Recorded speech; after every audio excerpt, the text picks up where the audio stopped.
Hello, welcome to my channel. Another Boobiephile reads Playboy for the articles. And this is GarbAugust 2, the Electric Boogaloo. GarbAugust is the mastermind creation of Criminale. And today I'm going to be doing a special. I'm going to give you a tour of my killer animal books because I'm a collector of killer animal books. I actually have not read most of these. Most of these are just books that I like to collect. But there are some really good books in this collection, and I will talk about them when we get around to that. Now, there are two variations of the killer animal books. One is the single killer animal. That is when you just have one animal going out and killing people. The second is when you have a group of animals going out and killing people. And those are the two basic variations. Now, I'm going to be showing my books roughly in publication order. I just look at the copyright page and look at the date it was published and sort them that way. So I'm not really sure if you have two books published in the same year, which one was actually published first. I don't think that really matters. But what I can say is that the killer animal phase, or should I say craze, started in the mid-70s. And why did people start turning to killer animal books? Well, I'm not quite positive. But a few years ago, I was discussing a killer animal, slime, with Juan from Plagued by Visions. And my idea was that it came out of the Cold War. That the Cold War was really bothering people, that it was a very real danger. And then when you wanted to read your books about a danger, you wanted something that really wasn't very dangerous. You don't have to worry about killer spiders or killer slugs or killer crabs. That's just a fantasy. And you could get that thrill of horror without the true terror of the nuclear war that was imminent or possible during the Cold War. So let me get started and introduce you to my co-host. This is Seth the snake. Okay, he's a rubber snake, and kind of like Roger, not really too dangerous, but he's around if you want to bother me, and I'm sure that he can open his rubber jaws and give you a very hard bite. Though I don't think he's venomous. Well, anyway, the first of the killer animal books is ebook copy. Now, I have about 4 ebook copies I'm going to be showing you. Most of these are paperbacks, but I want to talk about Jaws, published in 1974. This book kicked off a craze, I think. It also kicked off a craze in movies, so it is very important. And of course, it is about a killer great white shark. I read this book when I was really quite young.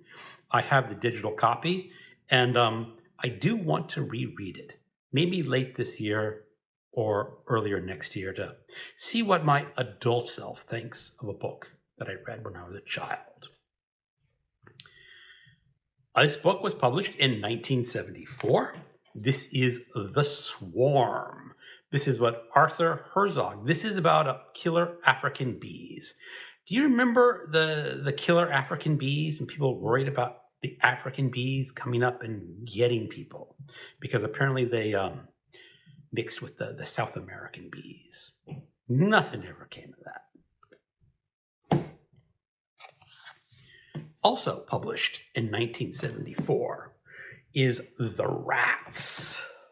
Now, when I have a series of books from an author, I'm going to show you the first book in the series when it was published, and then just show you the rest, even though they're out of chronological order. And The Rats is James Herbert's. I believe that was his first book. And It's probably his most famous and probably his best. And it may be the best killer animal book out there. There is one other contender.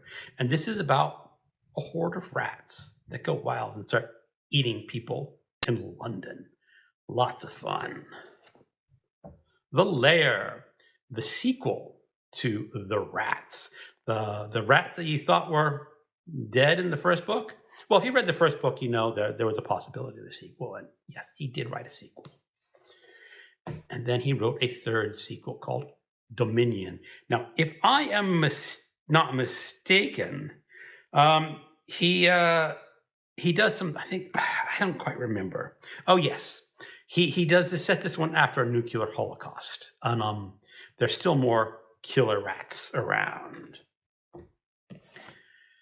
Also published in 1974 is Feral by Bertrand Rocher, Michael K. Vaughan's favorite book of all time.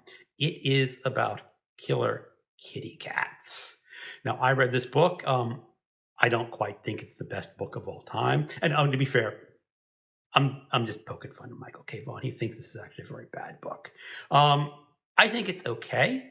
My point is that I really detested the main characters in this book because the main characters live in New York City and they go out to Long Island for summer vacation and they adopt a summer cat. And when the summer's over, they just say, bye-bye cat and shove it out the door. That's not how you treat your pets. And so I was rooting for the killer kitty cats to get these two people. Yeah, if you mean to a cat, cat can be mean to you.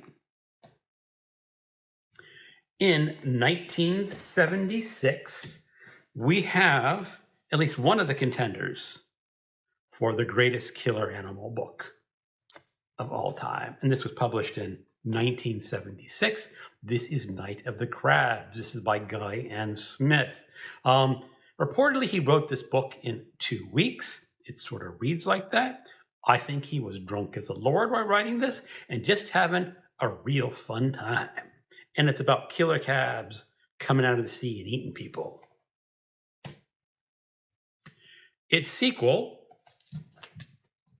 Killer Crabs, same story, but set in Australia. Origin of the Crabs says why there are giant killer crabs in the world. Never read it. And Crabs on the Rampage is just another Killer Crabs books. I never read it. 1976, Squirm. This is a novelization of the movie Squirm, which is about killer worms. You would think worms weren't killer, but they get electrified and eat people. 1976, The Pack by David Fisher. This is about a pack of killer dogs on an island. Nightwing, 1977. This is by Martin Cruz Smith. This is the novel I think he wrote before his famous Russian detective. And this is about killer vampire bats. The Cats by Nick Sherman, and this was 1977 again. This is another book about killer kitty cats, but this one is set in London. 1977, Venom by Alan Schofield. This is about a killer snake. This is an individual snake. I believe it is a mamba. 1977, Alligator by Shelley Katz. This is about a very large alligator in Florida that starts eating people. Only it's not. It's really about two businessmen going head to head against each other as they're trying to kill and capture this alligator. And the back cover is absolutely fabulous. 1978, Came a Spider by Edward Levy. This is set in California. This is about killer spiders that were mutated by the government. Bad, naughty, wicked, evil government. 1978, The Spiders by Richard Lewis. It is about a group of killer spiders that were mutated by the British government this time.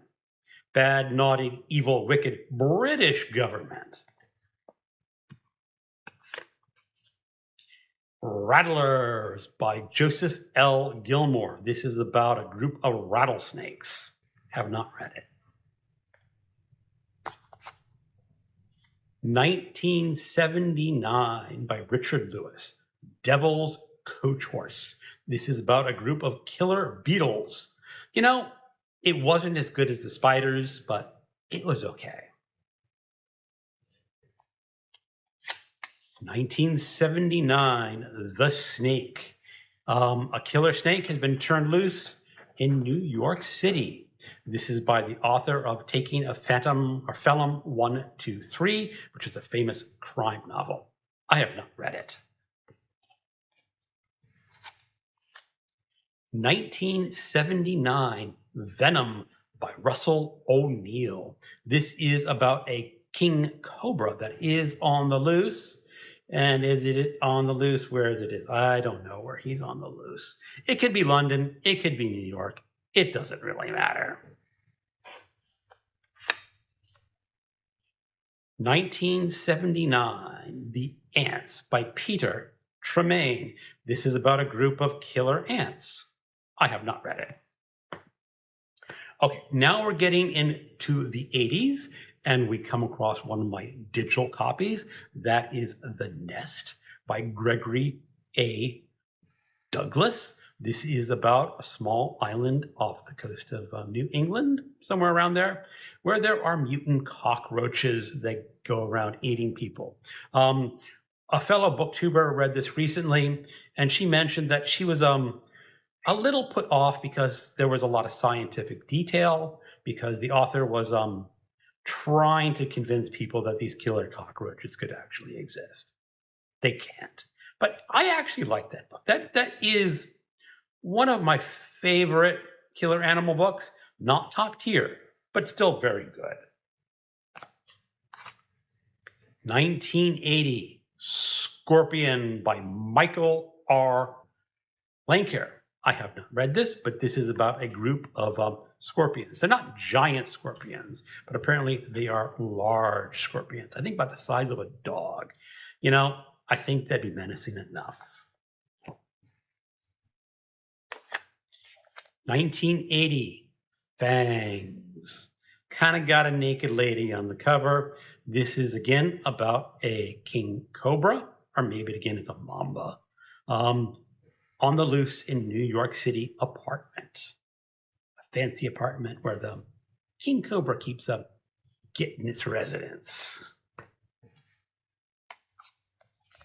1981, Gila. Note the exclamation point.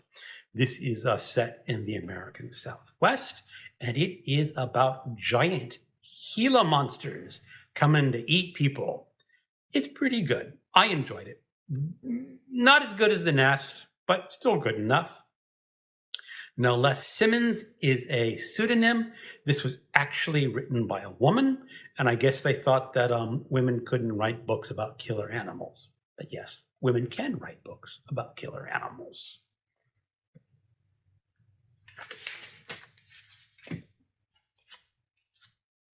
Panther by Alan Ryan. Note the exclamation point. This is about, yeah, my cat Teddy is here to say hello. Bye, Teddy. This is about a panther on the loose. And where is he on the loose? Oh, yes, Manhattan. A favorite location for killer animals. You'd think the big city wouldn't have that many, but killer panther. I'm reading this for GarbAugust because it has the exclamation point. Another book on a digital copy, and this is another contender for the best killer animal book of all time, published in 1982, and that is Slugs by Sean Hudson.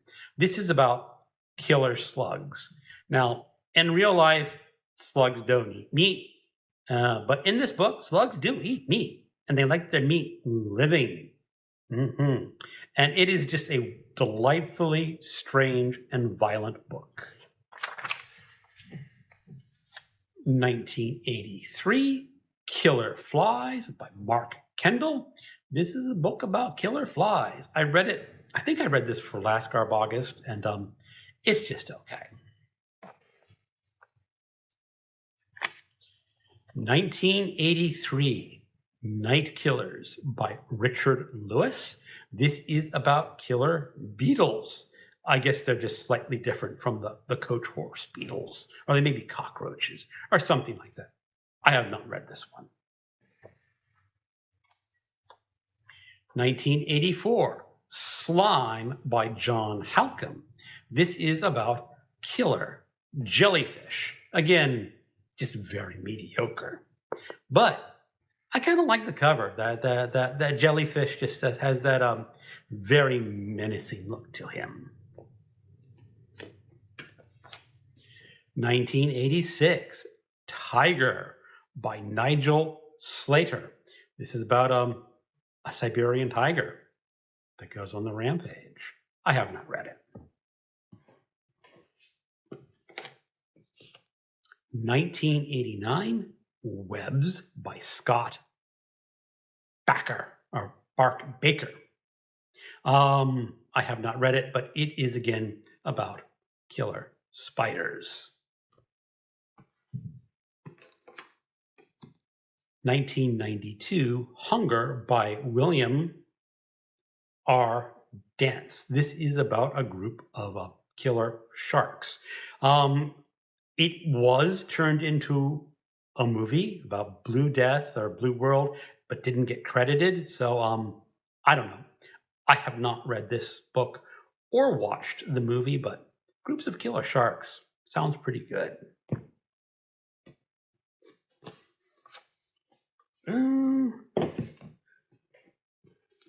1981, Razorback by Peter Brenhan or Brenhan. This is, I believe, set in Australia, and it is about a killer pig, a wild killer pig, the wild boars or razorbacks, and they're actually quite vicious creatures.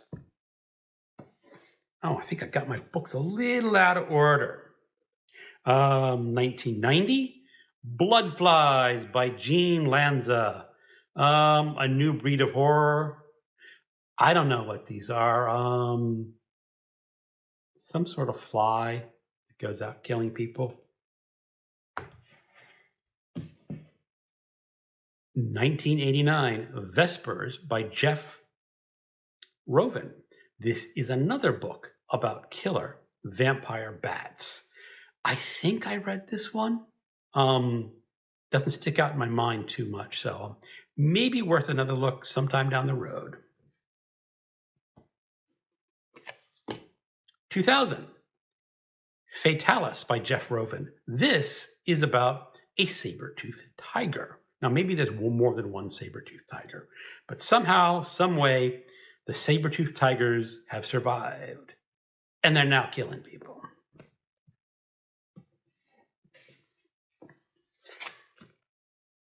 2010, Flock by James Robert Smith. This is about an isolated area, I believe in the United States, where they discover a flock of terror birds. These were the very large flightless birds that were pack hunters and loved to kill things and eat them. I have not read this, but I always thought terror birds were fascinating.